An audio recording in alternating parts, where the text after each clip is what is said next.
কবরস্থানে যাবেন, যাইয়া সর্বপ্রথম কবর জিয়ারতের দোয়া পড়বেন না, প্রথমে কিছুক্ষণ কবরের দিকে তাকাই থাকবেন, তাকাই নিজের মনের তশকিল করবেন, ও মন, আজকে তোর আব্বা, তোর মা, তোর ভাই, তোর বন্ধু, তোর ছেলে, তোর বিবি আজকে এই 3.5 হাত মাটির নিচে শুয়া রয়েছে।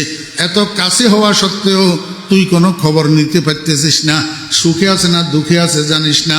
ও মন, আগামীকাল তোর মৃত্যু হলে, তুই মরে গেলে তোরও তো এরকম 3.5 হাত মাটির নিচে ঢুকাইয়া দিবে। এই জমিনে যত মানুষ আছে কেউ তোর খবর নিতে পারবে না। আল্লাহর কাছে কি নিয়ে যাবি, মুখ কেমনে দেখাবি? মুখ খোদা কো হ্যায় দেখানা একদিন, মুখ খোদা কো হ্যায় দেখানা একদিন, কবর में होगा ठिकाना एक दिन, रूह रग रग से निकाली जाएगी, तू रूह रग रग से निकाली जाएगी, तुझ पे एक दिन खाक डाली जाएगी। মনকে বুঝাইতে বুঝাইতে দেখবেন আস্তে আস্তে মনটা নরম হইয়া যাব, চোখের পানি জর্জর করে পড়তে শুরু করব। এইবার কবর জিয়ারতের দোয়া পড়েন, আসসালামু আলাইকা ইয়া আহলাল কুবুর, ইয়াগফিরুল্লাহু লানা ওয়া লাকুম ওয়া আনতুম সালাফুনা ওয়া নাহনু বিল আসর। ও মুসলমান ভাইরা, মনে কষ্ট নেবেন না, আমরা অনেক হতভাগা মুসলমান আছি, কবর জিয়ারতের দোয়াটাও মুখস্থ জানি না। ওলামায়ে কেরামদের থেকে, ইমাম সাহেব হুজুরের থেকে, মুয়াজ্জিন সাহেব হুজুরের থেকে, মাদ্রাসার মুদাররিস ওলামায়ে কেরামের থেকে, মাদ্রাসার ছাত্রদের থেকে বাংলা উচ্চারণে লিখে নেবেন, লিখে এটারে মুখস্থ করবেন।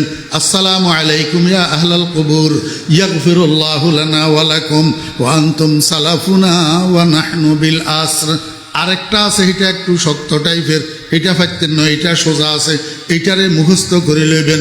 তারপরে এবার আউযুবিল্লাহ বিসমিল্লাহ পড়ি, কমপক্ষে একবার আলহামদু শরীফ পাঠ করবেন, কমপক্ষে 3 বার কুল হুয়াল্লাহ শরীফ পাঠ করবেন, কমপক্ষে 7 বার 11 বার দরুদ শরীফ পড়বেন।